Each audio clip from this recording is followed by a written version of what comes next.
नमस्कार, आरपी किचनमध्ये आपलं स्वागत आहे. तर मी आज इथं दुधी भोपळ्याची भाजी बनवणार आहे. यासाठी इथं एक एक मूठभर मी हरभऱ्याची डाळ घेतलेली आहे भिजत घालायला. आता भाजीला जेवढा भोपळा लागणार आहे तेवढा कट करून घ्यायचा आहे आणि वरचं साल काढून घ्यायचं आहे.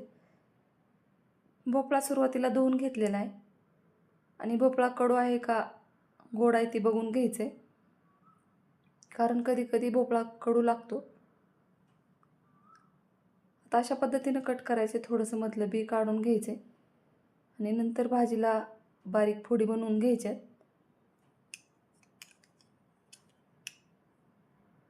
आता सर्व फोडी इथं बनवून झालेल्या आहेत, बघू शकता.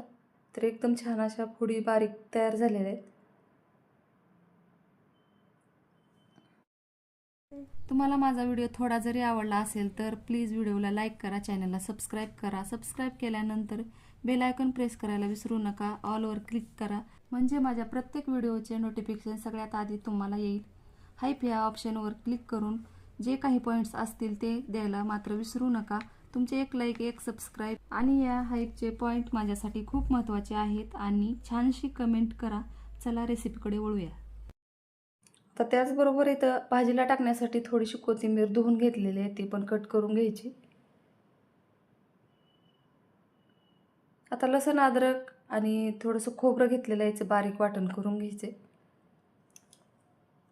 आता याच कढईमध्ये एक पळीभर तेल टाकलेलं आहे. तेलाच्या केटलीमधली पळी आहे. आता मोहरी आणि जिरे टाकून घ्यायचे.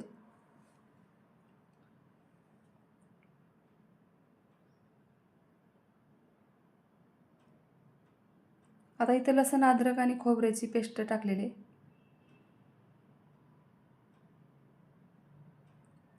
आता ह्याच्यातच दुधी भोपळ्याच्या फोडी बनवलेल्या टाकून घ्यायच्यात तेलामध्ये आणि छान असं तेलामध्येच मऊ होऊ द्यायच्यात, परतून घ्यायचे.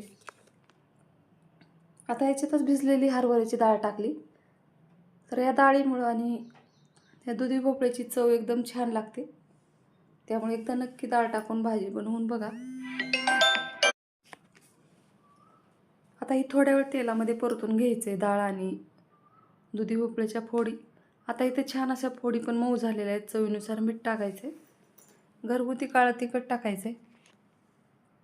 काळं तिखट आवडत नसेल तर हिरव्या मिरचीची भाजी एकदम छान चवदार लागते.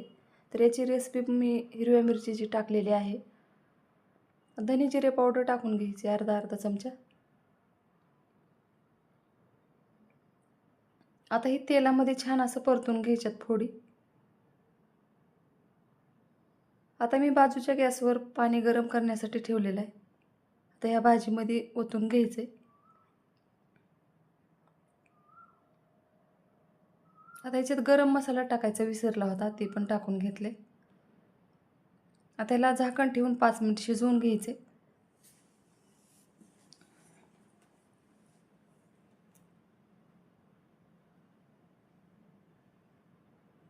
आता इथे 5 मिनिटांनंतर एकदम छान अशी भाजी तयार झालेली आहे. आता ह्याच्यात एक मोठा चमचा शेंगदाण्याचं कूट आणि थोडीशी कोथिंबीर टाकून घ्यायची. आता इथं एकदम छान अशी भाजी तयार झालेली आहे.